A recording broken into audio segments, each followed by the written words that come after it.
My name is Nadia. Hi, my name is Joanne and I'm originally from the Midwest, and I co-own Nadia Executive Protection Services with Nadia. I'm Melanie. I have a medical background and I also currently study martial arts.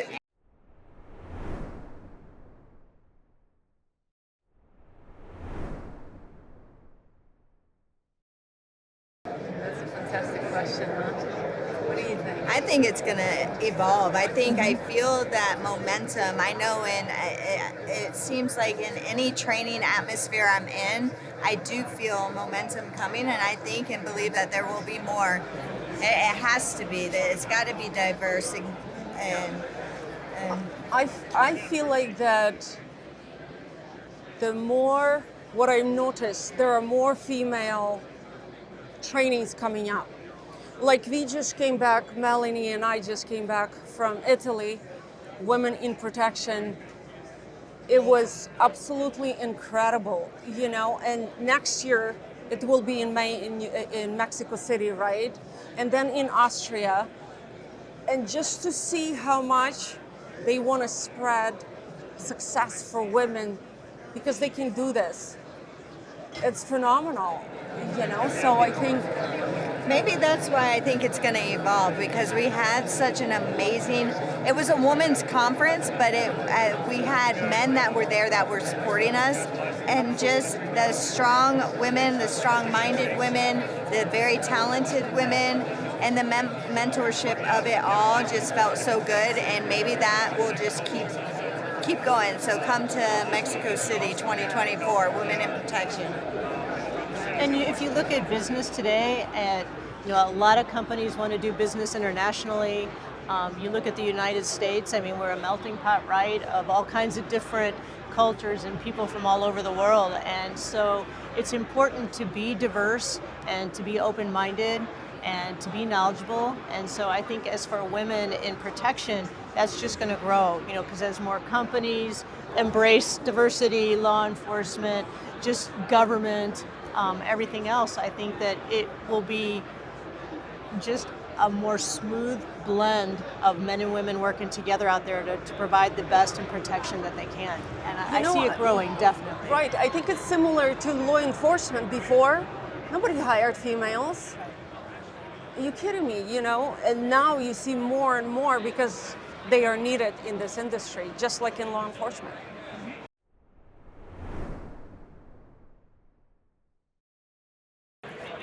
I'll share this a little bit and you can add something. In general,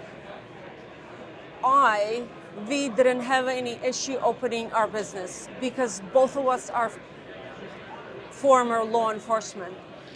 But what I noticed is if we would have not had a former law enforcement, we would have to go through a massive, extensive training. I believe 2 to 3 years we would have to go through certain training for us to get a specific license to open a company like this. So I want to say I didn't particularly encounter any struggle thanks to our background. And, Department of Licensing, Department of Revenue, every single person that I've encountered on daily basis, because I was pushing. I wanted us to open this, to get us out there. Oh, I got incredible positive feedback. Every single one of them was just phenomenal. I think because there's a respect if you're out there trying. We had a goal of starting this business and we have some background, but at the same time, we're not afraid to get out there and ask questions. We're not afraid to be out there and say, hey, how can we learn? How can we do this? And what's really nice is the people that we've talked with have been willing to share, and they've been willing to mentor. And just like with us, we will help others. We have all agreed that that's what we want to do. We want to help empower other women, other men in this field, because we want to make the industry as best as it can be. And how you do that is helping each other. It really is in learning from each other. And like you said, we haven't really encountered any negative pushback other than people saying, I can see where there really is a need for that. And so that's been very encouraging.